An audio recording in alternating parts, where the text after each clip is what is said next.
लेकिन उसके घर में इतनी दैन्यता थी कि एक बार का भोजन ही 3 बार में पाया जाता था, दोबारा बनाने की सामग्री नहीं इकट्ठी हो पाती थी। कोई एक मित्र आया, वो पैसे वाला, उसने आकर के उससे कहा और भाई सब ठीक? बोले हाँ सब ठीक। बोले तुम्हारा दिन सुधर गए कि नहीं? बोले अब वैसे ही है भैया, क्या करें, एक समय अब रोटी बनती है, उसी से शाम तक का गुजारा होता है।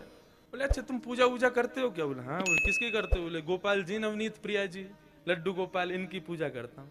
हंसने लगा मित्र, इनकी सेवा करते हो? अरे ये भी बेचारे जब इनको पूतना मारने आई ना, स्तनों में विष लगा के, तो ये भी नेत्र बंद करके शंकर जी से मदद मांग रहे थे कि पूतना के स्तन के विष को तुम पी जाओ। अरे जो अपनी रक्षा स्वयं नहीं कर पाते, तुम्हारी रक्षा क्या करेंगे? इनसे बड़े शंकर जी हैं, शंकर जी को ले आओ, तुम उनकी सेवा शुरू कर दो। अब बेचारा मरता क्या नहीं करता, शंकर जी ले आया दूसरे दिन। नवनीत और प्रिया जी लड्डू गोपाल जी को दूर एक जगह टेबल पे बिठा दिया। बोले तुम्हारी सेवा अब हो गई, तुमने तो कुछ किया नहीं, अब इनकी करेंगे हम।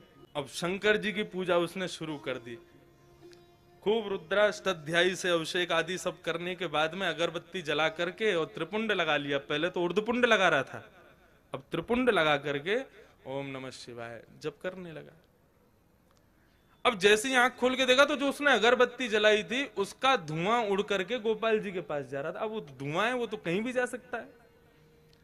अब जैसे ही गोपाल जी के चारों तरफ उसने धुआं देखा तो ठाकुर जी के पास जाके क्या बोलता है, इतने वर्षों से सेवा कर रहा था, तब तो मेरी नहीं सुनी, आज दूसरे किसी को ले आया तो चिढ़ के मारे उसकी अगरबत्ती भी खुद ही सूंघ रहे। ठाकुर जी को बोला तुमको यहां बैठने ही नहीं दूंगा, अलमारी में बंद करूंगा। जैसे ही ठाकुर जी को इस भाव से उठाया, चरणों में गिर पड़ा। बोले महाराज आपने आज तक मुझे दर्शन नहीं दिए, शंकर जी के आती दर्शन कैसे हो गए? बोले देख ये भेद बुद्धि मत रख, मुझ में शंकर जी में कोई भेद नहीं है, और शंकर जी आए इसलिए दर्शन दिए ऐसा भी नहीं है। तो बोले क्यों किए, फिर क्यों दिए दर्शन आज आप? बोले कल तक तुझे ये नहीं लगता था कि मेरी नांग सूंघती भी है, कल तक तुझे ये नहीं लगता था कि मुझे भी जलन हो सकती है, लेकिन आज तेरे भीतर ये भाव आया कि मैं चैतन्य हूं, ये अगरबत्ती मैं भी सूंघ रहा हूं, मुझ में भी एक जलनशीलता आई है, मतलब मैं साधारण मूर्ति नहीं, मैं चैतन्य हूं।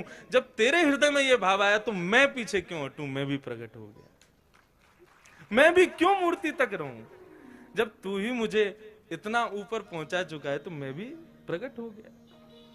तो ठाकुर जी का दूसरा स्वरूप भागवत कहती है चैतन्य।